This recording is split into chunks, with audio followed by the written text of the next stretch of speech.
All right, well, it is 6:02, so we will go ahead and get started. And as people join us, we'll let them in. But thank you all for joining us today for this panel. My name is Brock Cavett, and I serve as the Director of Young Alumni Engagement at UCR. My pronouns of reference are he, him, and his. I'm excited to be with you all today. Thank you to all of our participants for joining us. It's been quite the transition to virtual engagement, and so we're excited that you are here with us today. And I'm excited to share with you three really great alumni that are with us. I work in our alumni office, and so all of these virtual programs are brought to you in part by the UCR Alumni Association. We couldn't do this without the Alumni Association. So if you are an alumni and you're not a member of the Alumni Association, really encourage you to join and either become an annual or lifetime member and take advantage of all that the Alumni Association has to offer.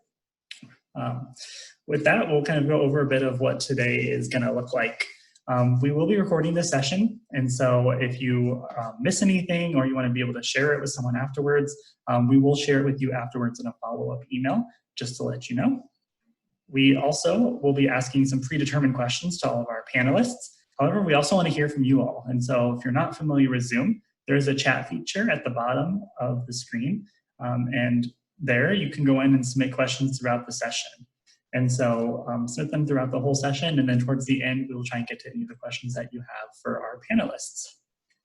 Again, we're really excited to have you all here, and we will go ahead and get started by introducing all of our panelists. I did want to just point out that we did actually have one of our panelists not able to make it, and so Italia will not be joining us tonight. We're still excited to be here with our other three panelists. And so, Rudy, would you like to go ahead and kick us off and introduce yourself with your name, your year, and what you're doing now professionally? Sure, Brock. My name is Rudy Espinoza. I serve as the Executive Director of an organization called Inclusive Action for the City that's based in Los Angeles. I graduated from UC Riverside back in 2004, 16 years ago.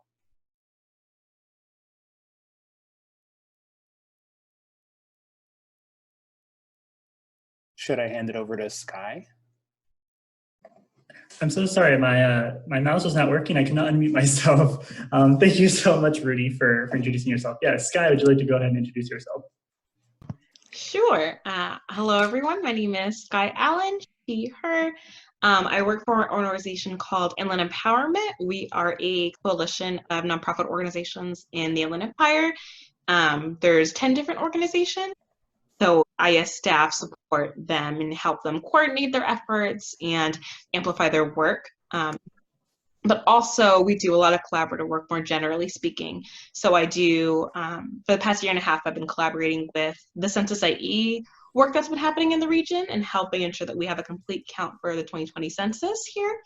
And then I also now will be transitioning into different sorts of collaborative work within the region. So lots of collaboration, lots of localized efforts, and a lot of focus on the Inland Empire. So happy to be here. Happy to have you with us as well, Skye. Cindy, would you like to go ahead and introduce yourself? Yeah, hi, my name is Cindy Trin. I graduated from UC Riverside in 2006. I currently live in Brooklyn, New York, where I've been for the last 12 years. So it's been a long time since I've lived in California, but still love my home and still think about my friends and family there. So sending love and support to everyone out in California who, you know, we all know right now are dealing with a spike in COVID cases. So please be safe out there, everyone. So I am a photographer and visual journalist. I didn't go to school for that, actually. At UCR, I studied psychology, law, and society, and then I actually went on to go to law school.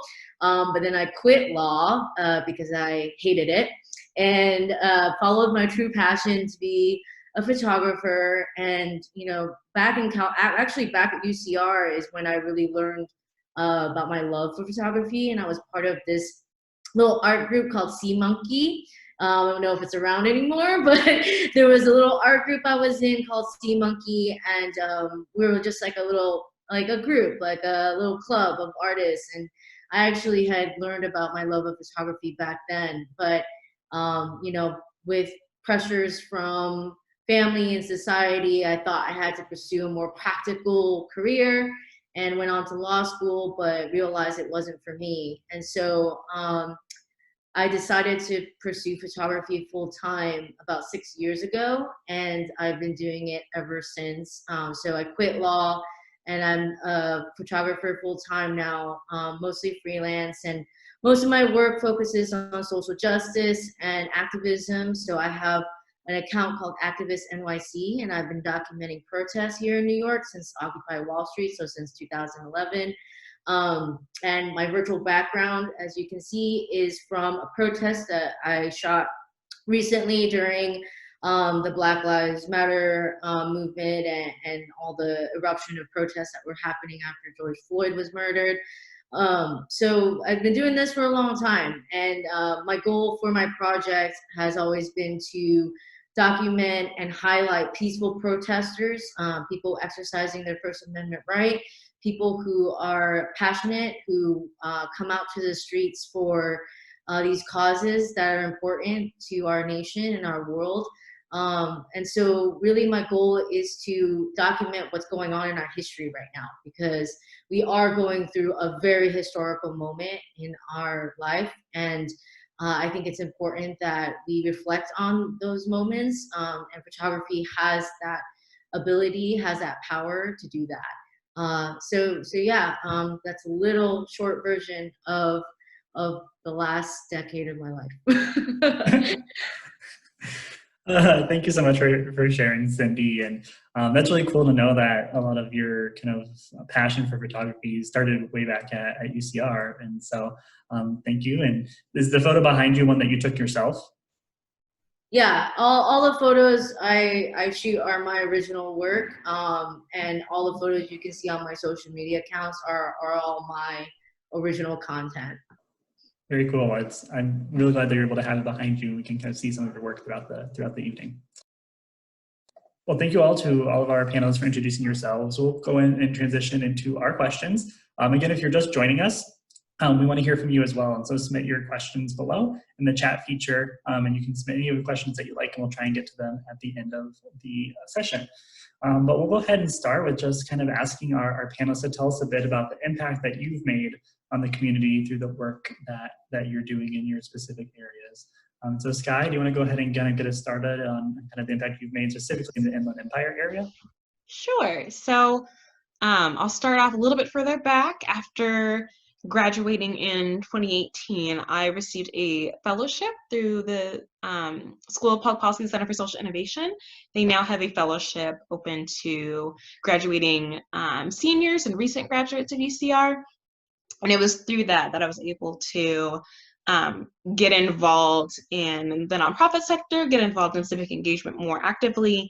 And I worked with an organization called the Warehouse Worker Resource Center, and they do a lot of great work in the community. A good 10 to 20% of the goods that come into the country come through the Inland Empire. We have a huge logistics sector, lots of warehouses, lots of truck drivers. And being able to spend 6 months with that organization allowed me to work directly with the people in that industry. I was able to learn more about what those working conditions look like, how to better them, how to advocate for people who are in those conditions. Learned a lot about our economics in the region and how that's shaped. So that was really interesting and really empowering and humbling to talk with the people that keep our region going. So I say I'll start there. And during the 2018 midterm election, I also helped with their Get Out the Vote campaign. And I think, especially for folks who care about civic engagement, there's a really great entry point when you participate through canvassing, when there's not a pandemic happening, but also phone banking and texting, because it allows you to connect directly with the community members and help make the responsibility and the privilege of participating in these processes less abstract and more personal. And I think that's a really cool way to engage with community. And then more recently, I've been coordinating a lot of census work. And census is something that happens only every 10 years. It's not like voting where we hear about it constantly. So it's something that gets pushed to the back of our mind. Maybe we heard a glossary term about it in school, but it's not, it's really abstract. So being able to make that more personal, make that more direct for folks, make it more humanizing and say, this is important, this is why it's important, this is why you should participate in it, and this is why you should get other people to participate in it, I think is really powerful because of just the impact that it has on our community. And so it's one of those systems that can be really helpful for community or can continue to perpetuate disenfranchisement and oppressed communities of color and low-income communities and keep them without the resources and representation that they deserve as well and they work for. So it's really important, I think, to connect those dots and try to minimize the gaps there. And for me, I take pride in those sorts of pieces. I've only been out of school for 2 years, so looking forward to doing a lot more work with the community. But in the 2 years that I've been at, that's some of the ways that I feel like I've been able to give back. Yeah, I mean, in 2 years, that's definitely a lot to already have accomplished. So really exciting to see all that you've done already and to see what you continue to do. And it's really cool to hear about the census too, because like you said, I feel like it happens only every 10 years. So it's not something you think about often. And when you think about it, sometimes that's not necessarily what you're thinking about. And so really cool work that you're doing. Rudy, would you like to go ahead and share to us a bit about kind of the work that you're doing over in Los Angeles? Yeah, I work at an organization called Inclusive Action. Everybody knows that. It's a nonprofit organization that does two major things. The first thing that we do is we do policy advocacy. We do research and we use that research to try to change policy, mostly at the city and the county level. And the reason why we do that is because we believe that the systems that exist in our city that don't work for us. And if anything, these systems that have been intentionally designed have caused a lot of the problems that our people face. So a key priority of our organization is to work with our partners to advance change in that respect. The second thing that we work on, the second big priority of our organization, is economic development. So in addition to political change, we also think a lot about capital and how money moves or doesn't move in neighborhoods. And we know just by looking at history that some neighborhoods have capital and other neighborhoods don't. And that is also intentional and by design. And so we, on that side of the house, administer programs that get capital into the hands of people that don't have it. We run a loan fund that provides low interest loans and assistance to entrepreneurs. We have a small investment fund that also provides patient capital to entrepreneurs of color that can't get it from other places. And we're also doing a lot of work with the city and the county right now, especially because of COVID-19. But I guess, to answer your question, Brock, about the impact that we've had, I think that the highest profile campaign that we've worked on to date has been the effort to legalize street vending. So over 10 years ago, when we were doing research around the recession in 2008, the last major crisis that our country faced, we were doing research in our communities to see what was happening. And we were really inspired by the entrepreneurs in our neighborhoods that no matter what, we're still hustling and still resilient. And when we were interviewing street vendors, we recognized they were saying, well, we're hustling because of these reasons. Our day job doesn't pay us enough and we still got to pay our bills. But we recognized that LA was one of the only major cities in the country that did not have a permit system for sidewalk vendors, which was ironic because LA is sort of known for its street culture and its dynamism, and New York has a permit program and other places, but LA didn't. And so we helped found a campaign, the LA Street Vendor Campaign, that worked for years to advocate for the legalization of street vending. And so one of the biggest things that people know us about is that we were able to work together with vendors to legalize street vending in 2018. And not only did we legalize it in Los Angeles, but we passed a statewide bill, Senate Bill 946, that decriminalized street vending throughout California. And decriminalizing, as it means for folks that are wondering, essentially means that you can't get a criminal charge for street vending for trying to take care of your family.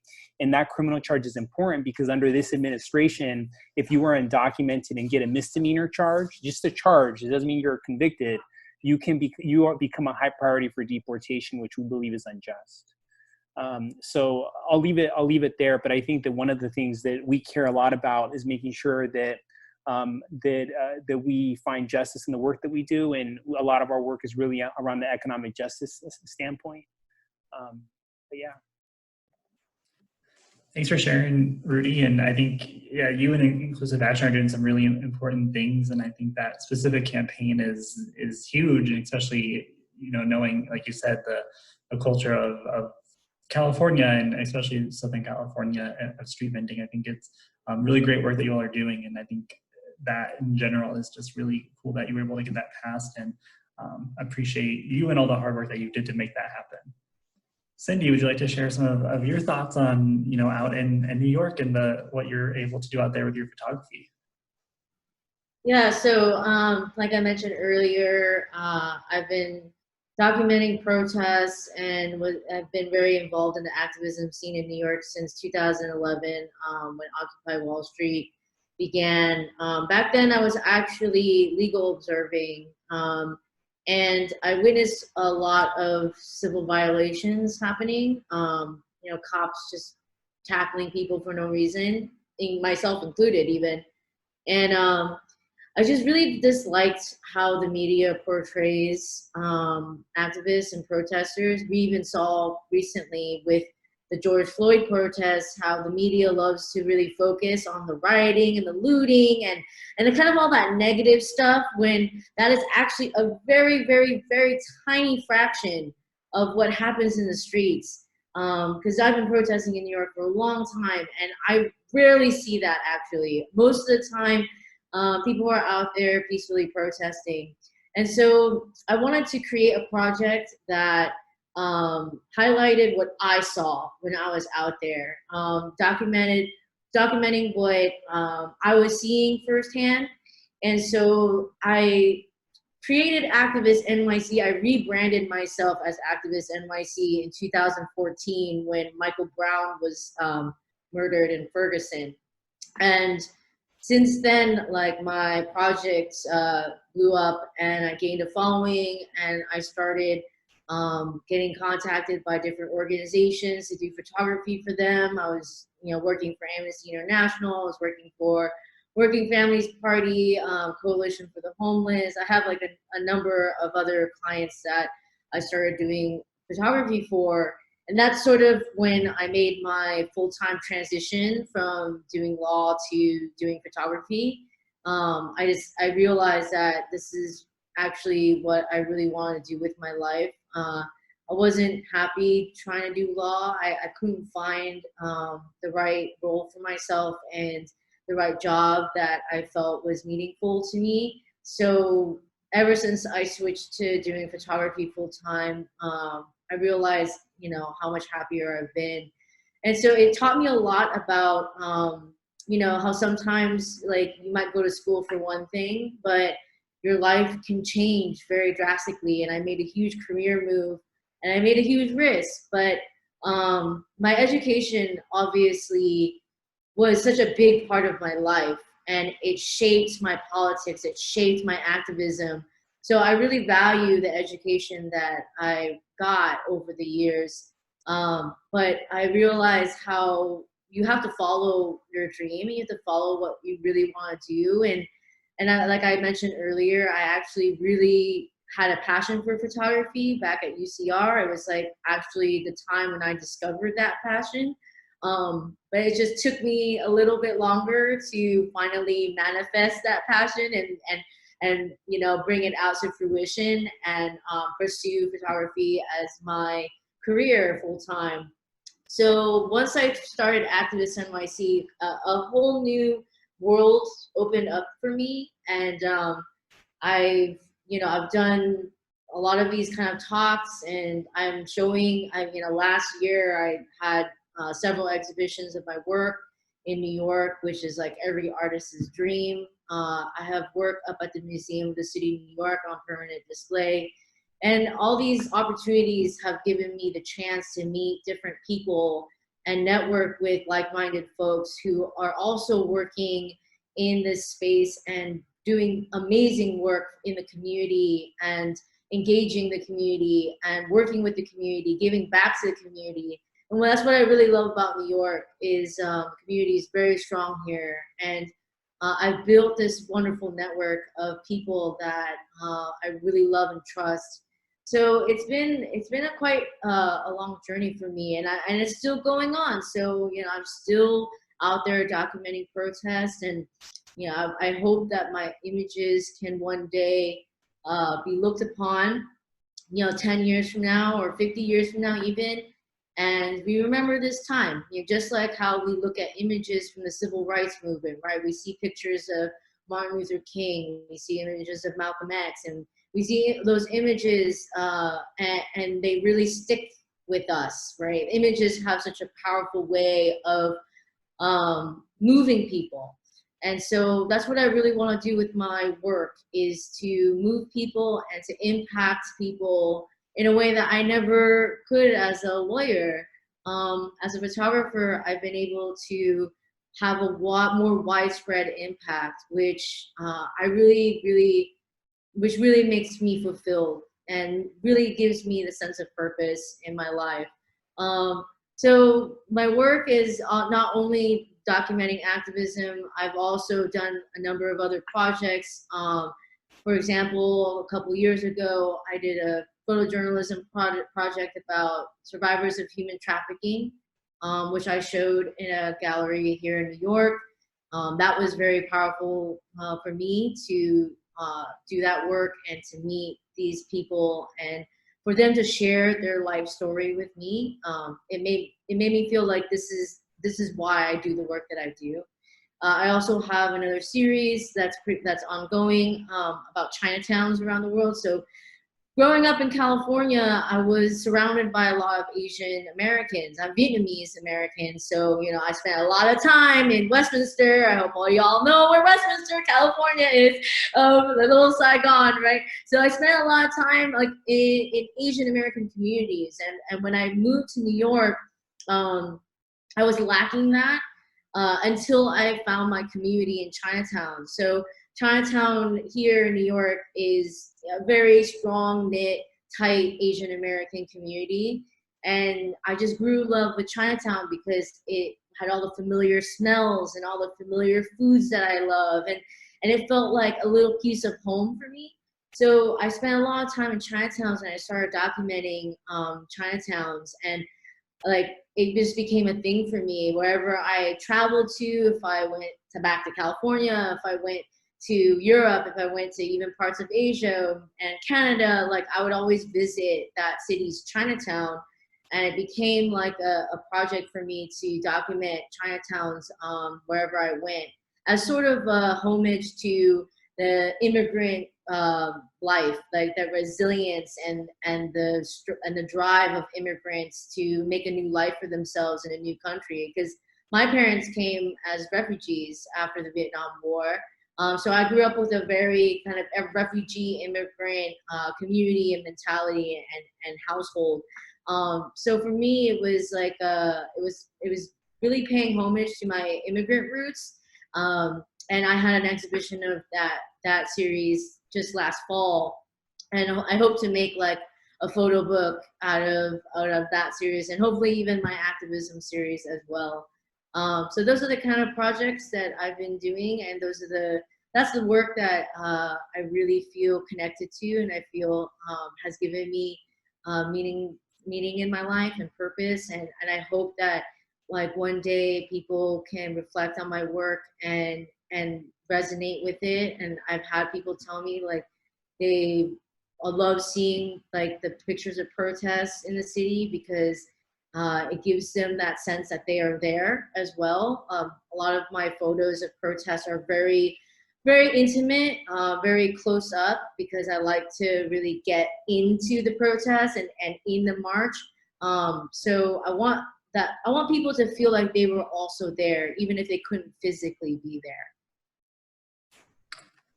Thank you for sharing, Cindy. And the work that you're doing is so important in capturing these images and, both of the protests and of those communities. And so I think it's really cool work that you're doing.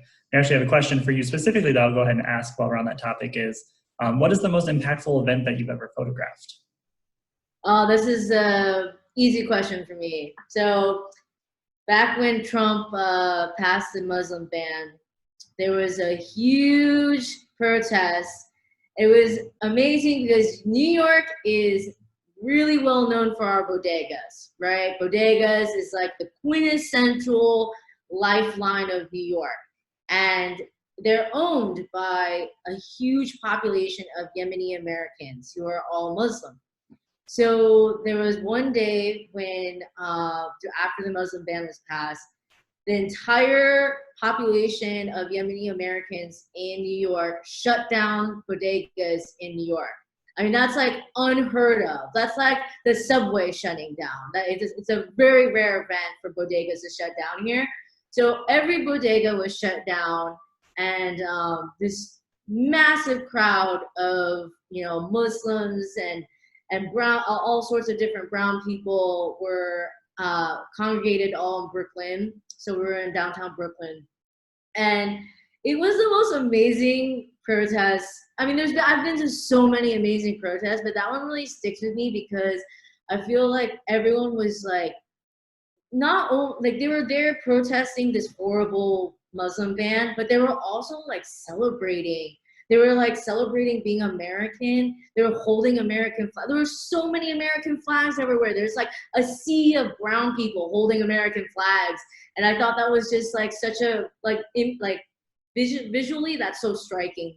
But also just being a part of that, like that feeling of everyone was just looking out for each other, and everyone was so nice. Like people were so kind and so warm-hearted, and even though they were going through this horrible feeling, right, of being banned from the country that they love, they still expressed so much love for their country. They were chanting that we love America, and I think that really stuck with me.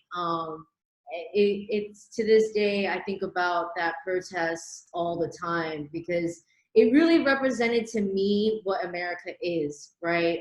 We are a land of a lot of immigrants. Not all of us are immigrants, right? There's a lot of indigenous and native people here, but we are a land of a lot of immigrants. And these immigrants came here for a new life. They came for opportunity, and they deserve that chance to live in this country. We are supposed to be a country that is free and the American dream. We talk about the American dream here, and these are people that wanted that. So to me, it just really represented what we are as a country, and I love seeing it because as an Asian person from a family who also came from a different country, I just really personally related to that. Wow, that definitely sounds like a really special moment. So thank you for sharing, and I'm glad that you were able to be a part of that and to share with us. Kind of moving forward, looking at the way that the pandemic, as well as all of the recent civil unrest regarding the police brutality that we're experiencing, all of those different issues that we're experiencing in the country, how is that impacting the landscape of social justice work? I'd love to hear kind of your thoughts on, on a broader scale, but especially what you're seeing in your roles and how that is kind of impacting the work you're doing. Rudy, do you want to get us started and sharing kind of how you've been able to see it impact? And, obviously it's kind of a layered question, and so answer it however you see fit. Yeah, I think that in the beginning of the pandemic, like when LA began to shut down in early March, we weren't sure what was going to happen. I think that at my organization, we even held off processes to hire people because we were not sure what was going to go on, And I think that one thing that that's been clear is that that all the things that we thought were not possible really are possible. And I feel like for us at our organization, I work a lot. Like I'm a workaholic. I've been a workaholic, but I've never worked this much before in my whole life during these last 4 months. I don't know if anybody else can relate to that. But, what we are seeing in our cities across the country is we're seeing ideas that many of us have advocated for a very long time are now becoming a reality. just that today that now the Republicans are thinking about another stimulus check to people, which it's not enough, people. It's not enough what they're giving us. But the idea of giving cash to everybody is something that many of us have fought for a long time. And now they're like, oh yeah, well, this is not that bad, you know? Here in LA, you know, again, it's been a flawed delivery of this initiative, but the idea of basically taking over hotels to house people that have been on the streets. They haven't done a great job at it, but the idea is sound and they started it, you know? The idea of commandeering public facilities to house people. The idea of taking over public right-of-ways to allow businesses to activate the streets in a different way, to shut down streets even so people can walk safely. These are all ideas that many of us have advocated for that now are becoming a reality, and they're happening so fast. Even the notion of defunding the police. Here in LA, the city council moved to basically cut the budget for the LAPD for $100 million, 100 and 150. They're actually still figuring out how they're going to do it, but that was what they decided to do. It's a very small fraction of the entire police department budget, but it's a huge step. And 2 weeks prior or 3 weeks prior to them making that decision, the mayor was saying it's never going to happen. No, you know, the police need that money. And guess what? They got a little cut. And then the sheriff is also getting a cut here in the county. And then they also made a huge move to cut police officers out of the school district. So all things that they have told us that were not possible are now becoming possible. And so I think for us at our organization and also the other partners we work with throughout the city, we're really hunkering down and we're really trying to take advantage of this opportunity to reimagine how our cities are built and how they're supported. And, you know, I don't know, it's really exciting for anybody that's interested in this type of space, you know? Yeah, absolutely. I think it's definitely encouraging to hear that out of all of the horribleness that has come from the pandemic and everything else, that there at least it's been helping to kind of change the landscape of how we even approach so many things that, like you said, we've been told that's the way things are for so long. So it's encouraging to hear, and I'm glad that it sucks that it took a pandemic to get there, but it's definitely good to hear. Skye, would you like to share your thoughts on kind of the way that you've seen it impact the work that you do? Absolutely. I definitely want to echo just about everything that Rudy just said. I think all of that is true. And I think all of that is so powerful. I know that was one of my first thoughts just personally, that I really hope that the innovation and the creativity that has had to come out of COVID has allowed people to think bigger, to be bolder, to say, to not fall into the trap of, oh, it's always been like that, it's not going to change, I shouldn't care, I shouldn't invest in this because nothing's going to happen. It's like change happens when you make it happen, and we're making it happen, and it's working. And I think that is just huge, and I really hope that that energy, that reality isn't lost on people, and we can continue that momentum and continue saying this is within our power. We just have to step into it and take advantage of it. To how it's affected us, I would say, to what Rudy said at the beginning is also very true, that this really just kicked everything up even into higher gear. COVID and the murder of George Floyd and the conversation about police brutality, all of these things were already here. All of these things were already happening. These aren't new conversations. Everything is just exacerbated, right? So we had issues in our public health sector before COVID. COVID just exacerbated it because it exposed all of the flaws within the system.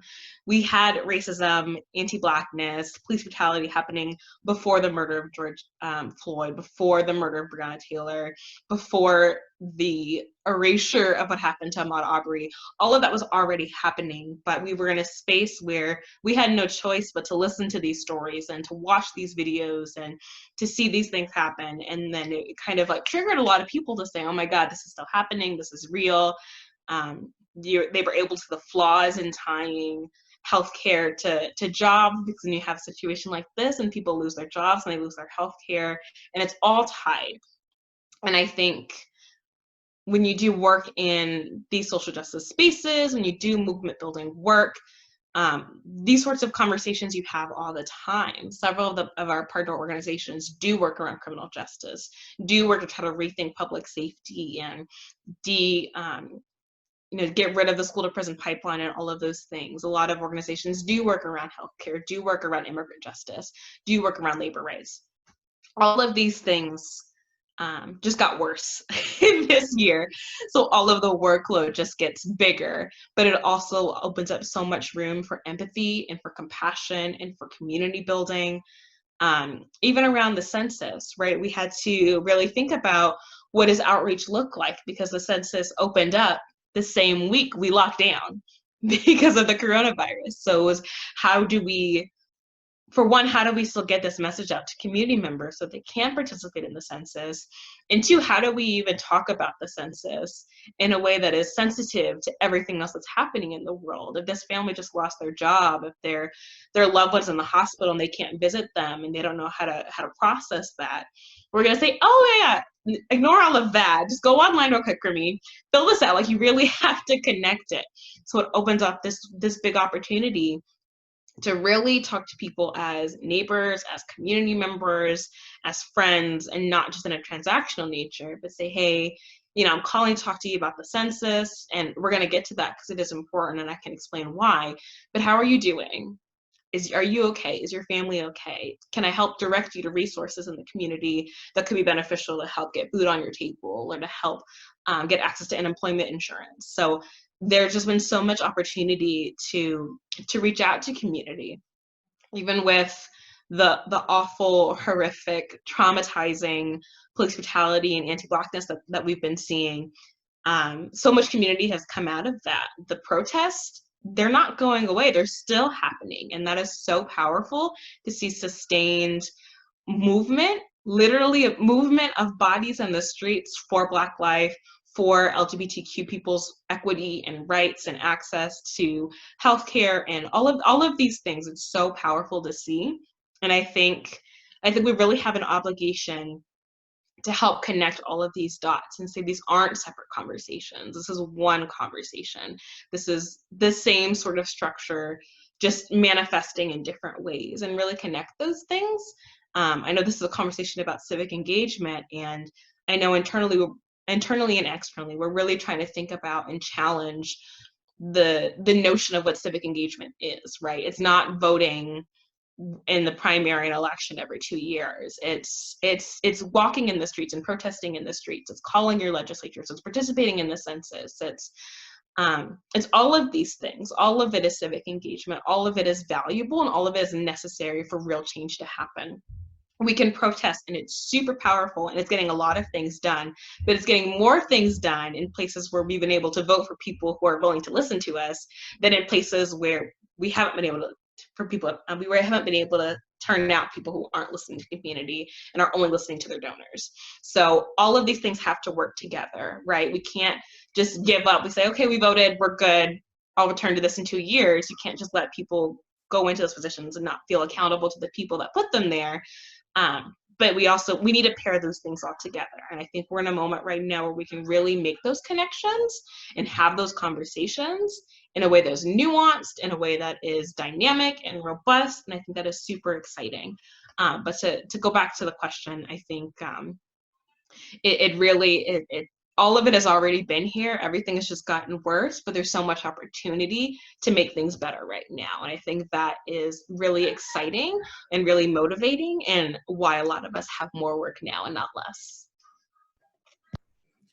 Absolutely. And thank you for sharing, your idea of civic engagement. I think that's important to share, given this whole webinar's focus on civic engagement is it's so much more than just voting every few years. It's so much of those other pieces of reaching out to your legislatures to, make your voice heard. And so I'm so glad you shared that. And I think another thing you mentioned really bears repeating of, this is not new. Anti-Blackness is not new. Black men, trans women being murdered is not new. And so I think that's really important, that it's getting the attention it needs, and that you all in your various fields are able to continue to make the changes that you're doing. So thank you so much for sharing your thoughts, Skye. Hey, Brock. One thing that I just want to add to that's inspired by what Skye said is that you know, also like that movement is not new in and of itself, you know, like I think that in LA, Black Lives Matter, the LA chapter is getting a lot of attention as they should, but no one's really talking about the fact that they were out there by themselves, like a small group of people protesting the district attorney and trying to get into the mayor's state of the city addresses. They were like a small group of people consistently week after week there. And I think that as folks on the call may be thinking like, oh, how do I get involved? I think that I would encourage folks to seek out folks that have been doing this work and that are experts, that are like, their lives are committed to this stuff. And like, they've been ready and they're just waiting for the window. So I've been so happy to see BLM get the shine here in LA, because like, you know, people are like, oh my God, they're so smart. And like, they have all these ideas. I was like, well, yeah, no shit. They've been working on this for years. And it's just like, either y'all haven't supported them or you haven't paid attention. Maybe you thought that they were crazy, but the crazy ones are the ones that get things done, you know? Yeah, no, I love that. Thank you. Thank you so much, Rudy. Cindy, out in New York, I'm sure you have lots of thoughts of, you know, the way that you've seen the pandemic happen, you know, especially back in March and April, and at the same time with the protests and everything happening. And I would love to hear more of your thoughts on kind of how you've seen that kind of conspire. Yeah, I just have to quickly echo everything that Skye just said, because it's like, that's exactly how I feel as well. This pandemic has only highlighted what was already happening, right? And especially here in New York, during March and April, when we were at our worst, Black and brown people were dying at disproportionately higher rates from COVID. And then we get the video showing, you know, the murder of George Floyd, and it was just like, you know, like Black people are just dying at exponentially higher rates from COVID and from police brutality and from everything else, right? Like everything else that, like what Skye was saying, is connected. Our lack of healthcare, our lack of education, lack of resources, you know, just all these things are connected, and it obviously hurts poor communities the most. And poor communities usually happen to be Black and brown communities. So I think this pandemic has definitely exposed a lot of, again, what was already happening, but now people are more forced to listen and see what's happening.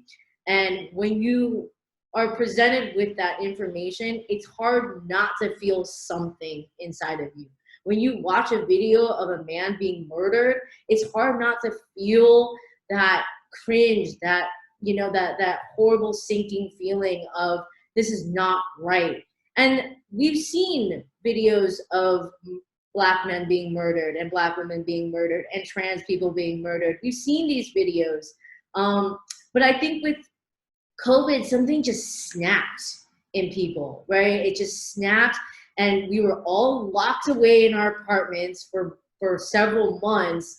And then this video surfaces and New York just erupted. So, you know, I've been documenting protests for a long time, and I've been documenting Black Lives Matter specifically since 2014.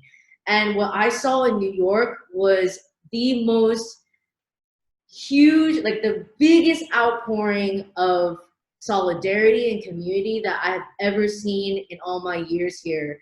And it was so amazing to see. I mean, I was thinking back about when we had a march in Brooklyn that was about 20,000 people.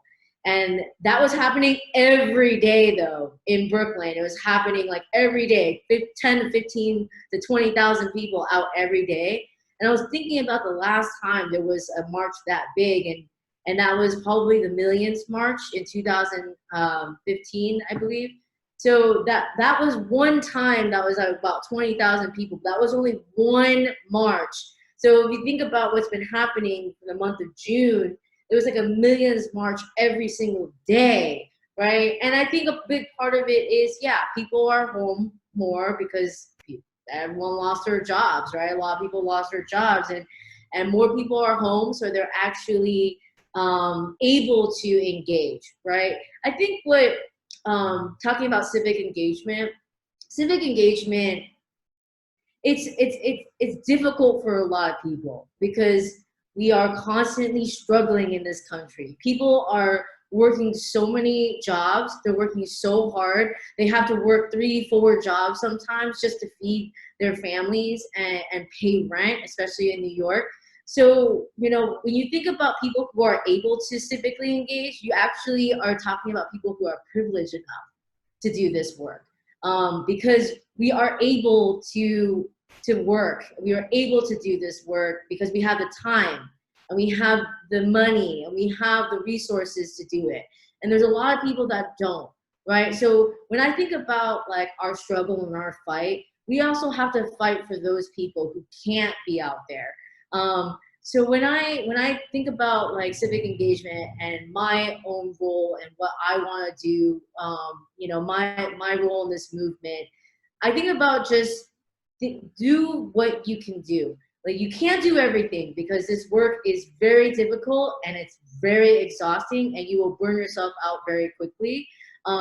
So what I always tell people is find what you can do, find like that role that you can play in this movement and just do that. Just focus on that. If you can't go to protest because you're immune compromised and you're scared of getting COVID, then be there on the phones and call your, you know, congressman and call your call your political representatives and you know, email your senators, like do that kind of work and just focus on that.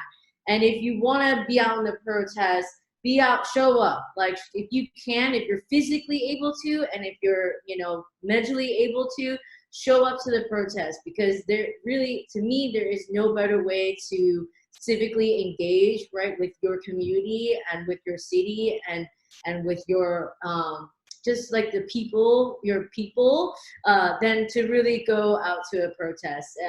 There's so much solidarity that I've seen. I mean, I think it's the same in LA from what I've heard from my LA friends, but in here in New York, you know, people are passing out water, snacks, hand sanitizer, face masks, like, and everybody's wearing a face mask. So we're all still thinking about COVID, right? We're not just like forgetting the fact that we're in a pandemic. And the solidarity is so amazing. It's nothing like I've ever seen before, which gives me a lot of hope, right? Even though we're in such dire times and it feels like a dystopian movie or something. That solidarity that I've seen at the protest is really given me a lot of hope for our future. And I hope that people can continue. I mean, there's always going to be a slowdown of the movement, which we're seeing right now, but people are still out there. People are still protesting. And I think that's amazing. This is definitely the longest string of protests I've ever seen in my life.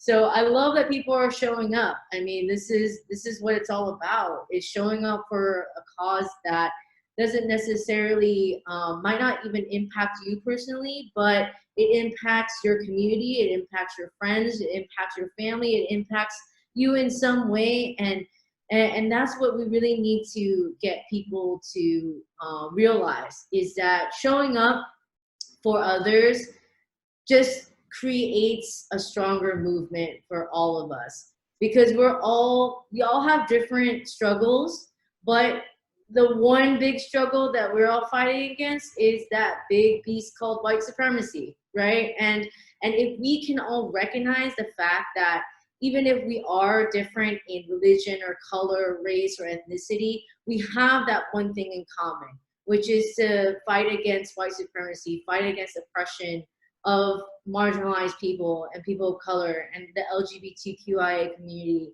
I mean, these are all struggles that we can all come together and fight together for, and we're stronger when we're together. So this has definitely been the most amazing string of protests and movement building that I've ever seen. I hope that we can continue this and continue on this trajectory for the rest of this year and moving forward, and hopefully into this year's election. As Skye mentioned, you know, voting is obviously a big factor in civic engagement, and this year is going to be very important, right? It's going to be a very important voting year. So let's take this energy and keep rolling it forward, keep moving forward, and keep fighting. Thank you, Cindy, and thank you for highlighting the fact that, you know, it's a privilege to be able to be civically engaged, and those of us that are privileged enough need to use our voice, vote, get out there and protest, do the things that we can do within our own lives to make that difference. And so I really like that point that you made there. We'll transition now to start answering some of the questions that we've had submitted from some of our participants. So one of the first ones is to all of you, and it's basically asking, you know, what advice do you have to folks that want to become more involved with their community, especially this person asks, especially while potentially having a full-time job. If you know you have a full-time job, how can you continue to also give back to the community at the same time? I don't know if anyone has thoughts right away that they would like to share.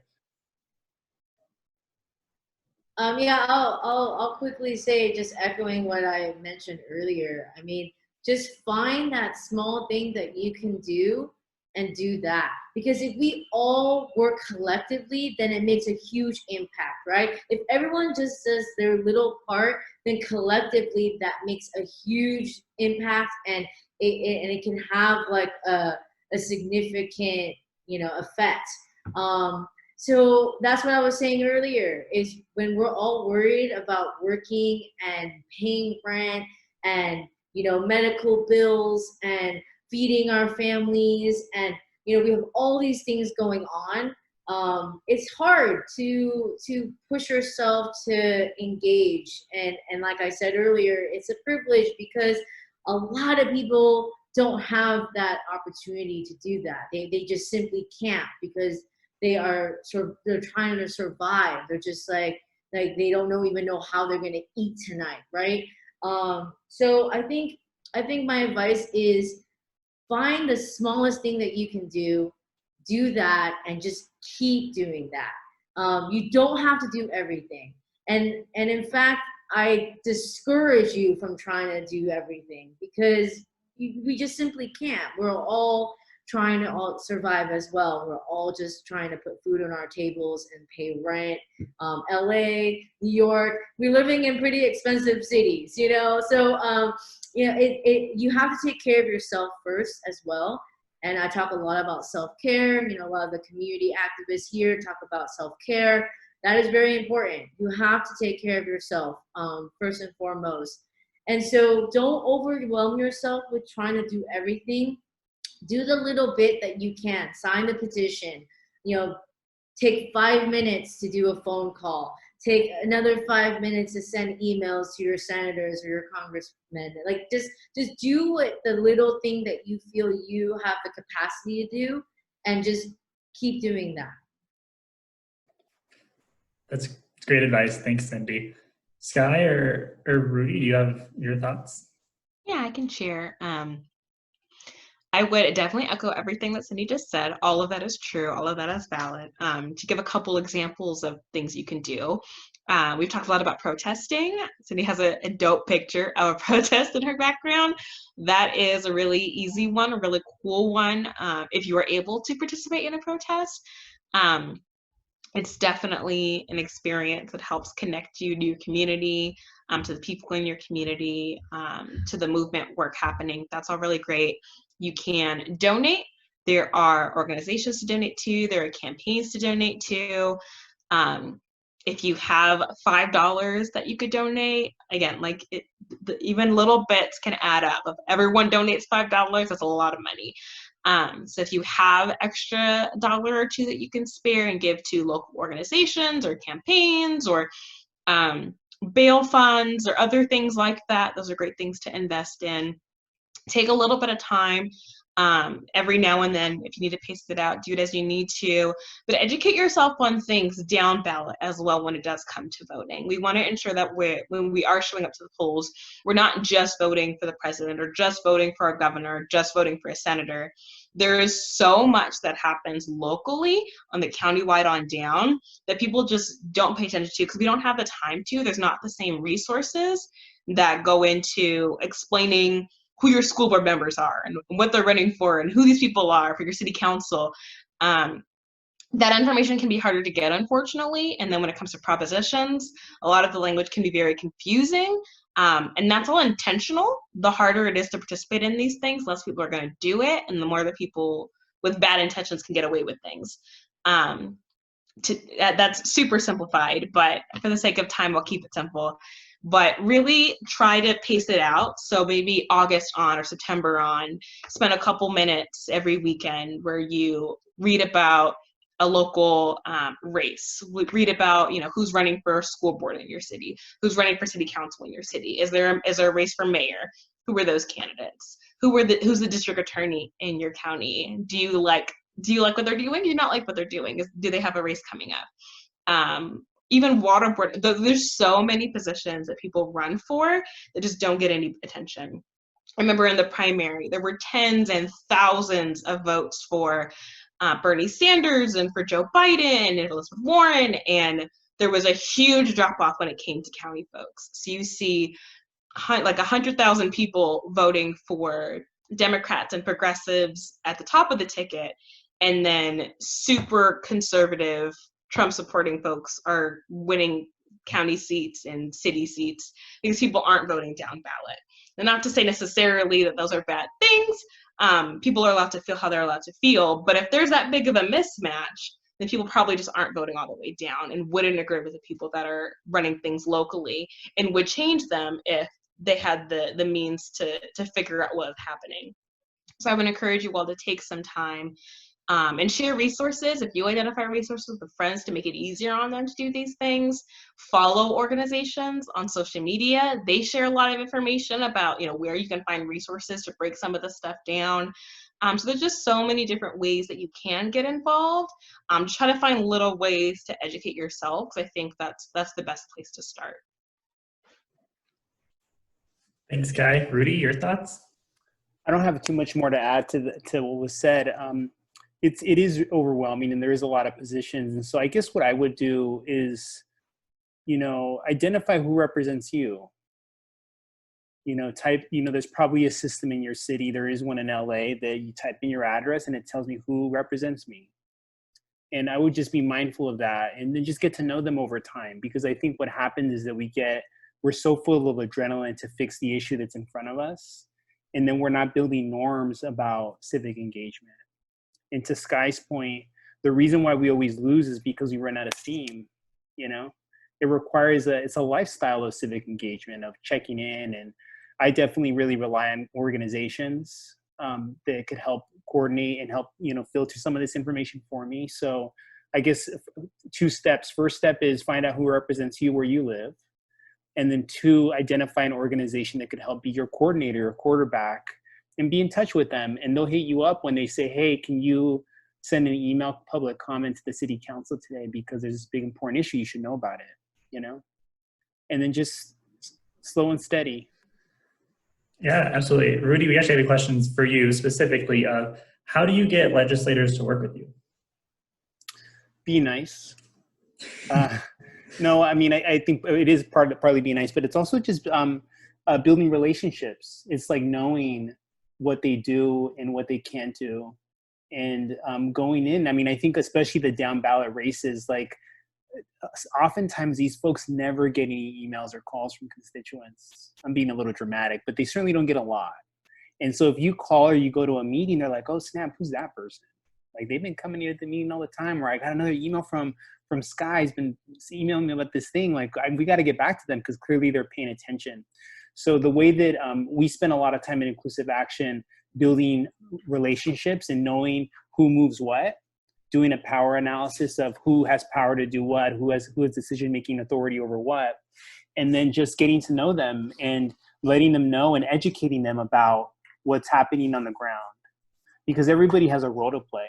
The elected official is simply casting a vote, but there's a role for all of us to play to make sure that our communities are taken care of, you know what I mean? And so the role that I see myself as an advocate is to educate the elected officials so they can make the right decisions. I have to tell the story, I have to communicate and develop the research, and I have to deliver it and convince them that this is the right way. Thanks, Rudy. We are coming up on time here. We have one more question I do want to get to for Skye. specifically looking at voting. What have you found to be the biggest barrier in getting people to vote and or take the census, if that is another big piece of your role? Yeah, I think to start with the census, I think a lot of the gap is just people don't recognize what the purpose of it is, right? You know, some people, but over 60% of the Inland Empire has filled it out at this point. So more than half have filled it out, which is a good thing.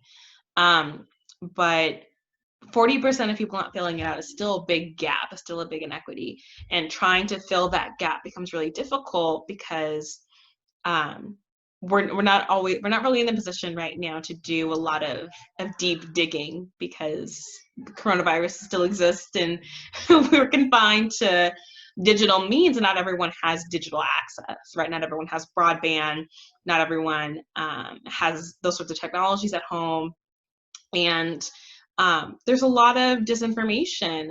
So not only are we not taught about it really, so we don't know about it besides that it's a count of people, we don't know that it provides funding for our communities, we don't know that it shapes representation, or there's so much voter suppression and disenfranchisement that we don't feel the impact of that when it happens.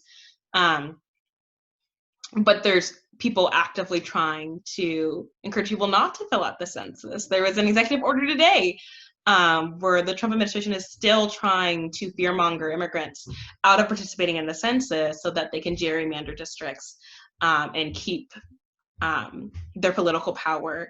And that is terrible, it's unconstitutional, but people don't know that they don't have that power. They don't know that that's not constitutional and it's not gonna pass, but they know that they're trying to do it. They know that ICE sends raids, they know that communities are being affected by the administration, so they hear these things, I'm gonna take that seriously and I'm not gonna put my family in jeopardy over this.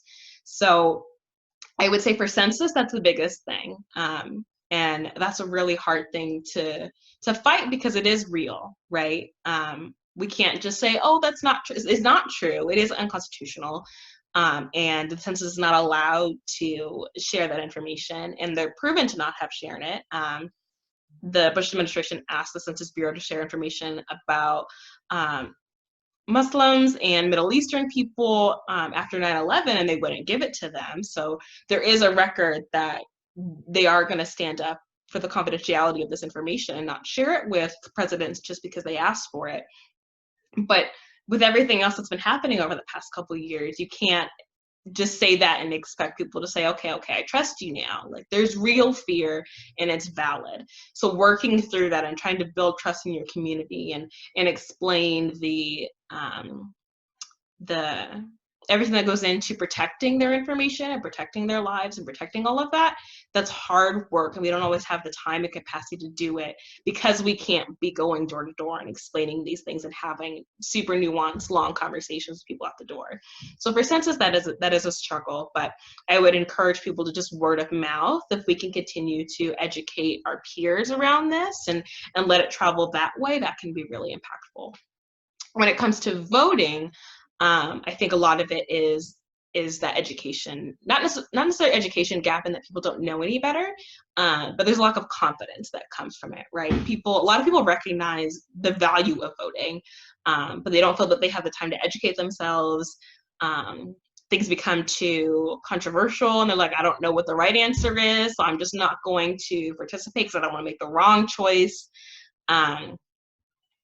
And then and that's part of it. And the other part of it is, what has it done for me? If the Democrat is in office, I don't feel a difference, or Republican is in office, I don't feel a personal difference.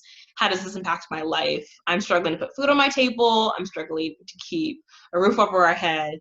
Like, I have bigger things to worry about. And to what Cindy was saying earlier, there is a privilege in being able to do this research. There is a privilege in being able to always show up to vote and things like that, because voter suppression is real. Either physically not allowing people to participate because purging voter rolls, or just emotionally suppressing people by making propositions super hard to understand. There's a lot of barriers. So I think it's important for those of us who have the ability to do that research and to participate, to step into that role and to help those around us, to make it less of a hurdle for those of us who can vote, for those of us who cannot. So I hope that answers your question. And if there's additional things that I didn't answer, folks can feel free to reach out. No, I think that you did a really great job in answering the question both with voting and with the census. So thank you, Skye, and thank you to all three of our panelists today for joining us and for sharing their experiences and their advice on getting involved with your local communities. We do have one way that our alumni and students can get involved if you are wanting to become more engaged. We do have the UC Advocacy Network, or UCAN, which is a network of all University of California students and alumni and friends that are using their voices to help advocate for UC students and the UC schools on a state and federal level, and really kind of advocating for a number of different things, whether it's budgets or DACA students or things like that. So this is the link where you can go to learn more information about UCAN and join the UC Advocacy Network. We also have other upcoming events if you're interested in getting more involved with the Alumni Association and other things we have to offer. On the 3rd of August, we have the Orange County Alumni Chapter is hosting a Highlander Welcome, where they're going to talk about using social media to market yourself for potential jobs. And so we've got some great alumni panelists joining us for that, just like today. We have another Industry Insights, very similar to the one today. So this one will be focused on entrepreneurship. So we've got some alumni entrepreneurs that will talk about their experiences, but then also how you can use your different skills, your entrepreneurial skills, even if you aren't necessarily a self-proclaimed entrepreneur. And then we also have, this one's not at 6 p.m. The others are at 6 p.m. This one's at noon. And this is a larger wide UC system event on career negotiations. And so we'll have a UCLA alum speaking to us about how to negotiate in your roles, whether that's for salaries, for more work time or vacation time, things like that. And so we are trying to bring an array of different virtual opportunities to you all. But beyond that, we also have our alumni.ucr.edu /career services site to support you in your career and all that you're doing as alumni and as students. And so hope that you're able to use some of those resources that we have for you on there. Thank you again to our panelists for joining us. I really appreciate all of your great advice and your experiences. It was really great to hear from you all. So I thank you all one last time, and just remind everyone that we'll be sending all this out in a wrap-up email, so you can catch anything that you might have missed, or if you want to send it along to other folks. So thank you, and have a great night.